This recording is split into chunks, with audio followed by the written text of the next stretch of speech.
Satu, dua, tiga. Shalom semuanya, di video kali ini kami akan menjelaskan tentang Illuminati. Selamat mendengarkan. Nah, jadi Illuminati ini didirikan pada abad 17 oleh Adam Weishaupt, seorang profesor di bidang psikologis. Nah, Adam Weishaupt ini mempercayai yang namanya ideologi pencerahan, yaitu ideologi yang sedang populer di kalangan Bavaria pada saat itu di Jerman. Nah, setelah itu hal ini juga bertentangan dengan ajaran gereja, sehingga ajaran gereja ini pun berpotongan antara ideologi pencerahan yang ada saat itu.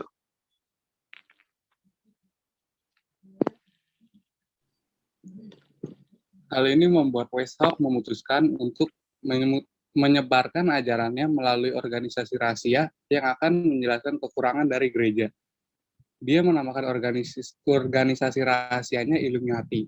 Kata Illuminati sendiri berasal dari kata Illuminatus, atau yang dalam kata bahasa Inggris Illumination, yang berarti pencerahan sesuai dengan apa yang dipercayai oleh Weishaupt. Salah satu teori latar belakang terbentuknya Illuminati lainnya adalah sebuah sindikat para bankir yang diketuai atau dipimpin oleh Mayer Rothschild yang memulai penyembahan satanik atau Illuminati yang didesain untuk menumbangkan masyarakat pada tahun 1770. Menurut Edith R. Miller, sindikat atau organisasi ini meliputi para penguasa modal seperti Daniel Ipzig, Frank Leder, Boltzmann, dan Moses Mokata.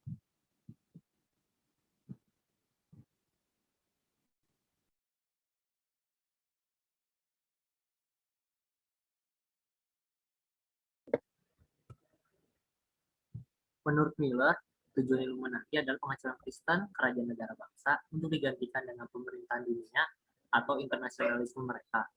Pemutusan ikatan keluarga dan pernikahan dengan menghancurkan homoseksualitas, juga hubungan badan dengan siapapun tanpa pernikahan, mengakhiri pewarisan serta pemilikan pribadi, dan penekanan penindasan identitas kolektif atas nama persaudaraan manusia universal, yaitu keberagaman diversity.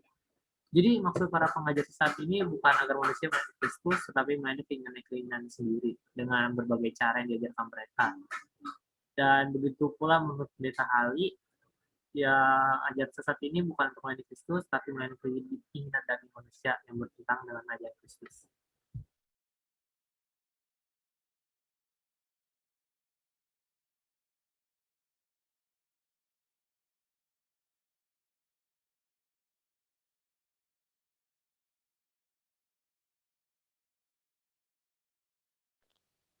Lalu bagaimana Illuminati yang ajaran sesat atau Illuminati yang dijelaskan dalam Alkitab?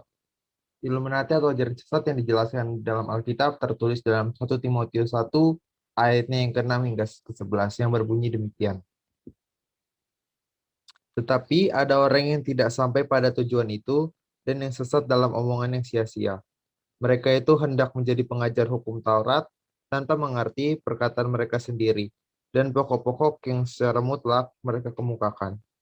Kita tahu bahwa hukum Taurat itu baik kalau tepat digunakan, yakni dengan keinsafan bahwa hukum Taurat itu bukanlah bagi orang yang benar, melainkan bagi orang durhaka dan orang lalih, bagi orang fasik dan orang berdosa, bagi orang duniawi yang tak beragama, bagi pembunuh bapa dan pembunuh ibu, bagi pembunuh dan pada umumnya, bagi orang cabul dan pemburit, bagi penculik, bagi pendusta, bagi orang makan sumpah, dan seterusnya segala sesuatu yang bertentangan dengan ajaran sesat, yang berdasarkan Injil dari Allah yang mulia dan maha bahagia, seperti yang telah dipercayakan kepadaku. I guess the last question would be, what percentage would you put on that the Illuminati is actually a real thing? Well, it was a real thing, back in 1780, but it's not a real thing anymore. I would say 100% it's not a real thing. Most of the conspiracy theories make this crazy leap at some point where you're following the trail of evidence and it makes sense, and suddenly It's crazy. I could see a world where sometimes like things go beyond science or fact. Like that leap of faith is what you need to get to the truth. Maybe that's just like the crazy person inside me, but that's true. I like how you just out yourself as one of the crazy people that she finds exhausting. Here's the thing. I saw the look on her face when I mentioned that. Nah, jadi Illuminati saat ini tuh gimana sih? Nah, jadi secara resmi Illuminati memang telah punah dan dibubarkan. Tapi banyak orang yang percaya bahwa ajarannya itu tidak pernah pudar hingga saat ini. Banyak orang juga yang mengatakan bahwa mereka itu masih bekerja secara diam-diam dan tertutup. Dan hanya orang-orang tertentu saja yang mengetahuinya. Yang terkadang dikenali atau melalui simbol dan dipisahkan berdasarkan kekayaan dan tingkat kecerdasan.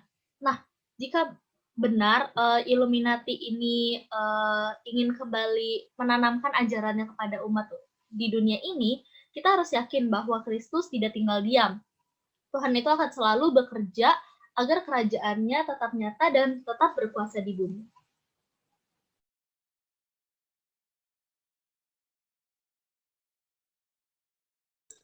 Nah, jadi bagaimana jika Illuminati bekerja secara tertutup dan tersembunyi?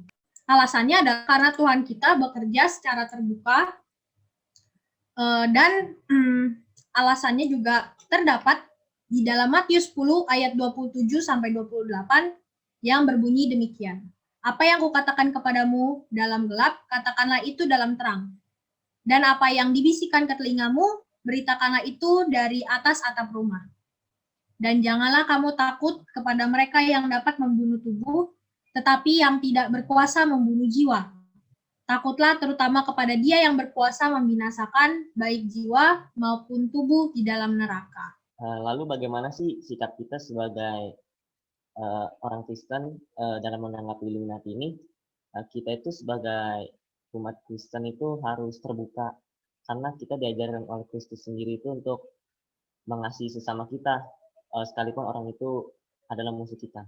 Paulus juga mengatakan, saudara-saudara, kalaupun seorang kedapatan melakukan suatu pelanggaran, maka kamu yang rohani harus memimpin orang itu ke jalan yang benar, dalam roh lemah lembut, sambil menjaga dirimu sendiri, supaya kamu juga jangan kena pencobaan. Jadi, kita tuh harus terbuka. Kristen itu adalah iman yang inklusif. Kita terbuka bagi siapa saja yang percaya kepada Kristus untuk keselamatan.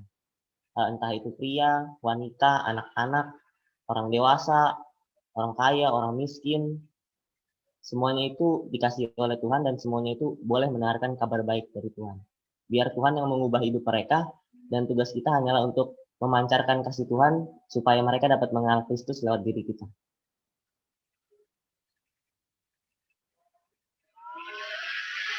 Nah, sekian presentasi dari kelompok kami. Semoga bermanfaat.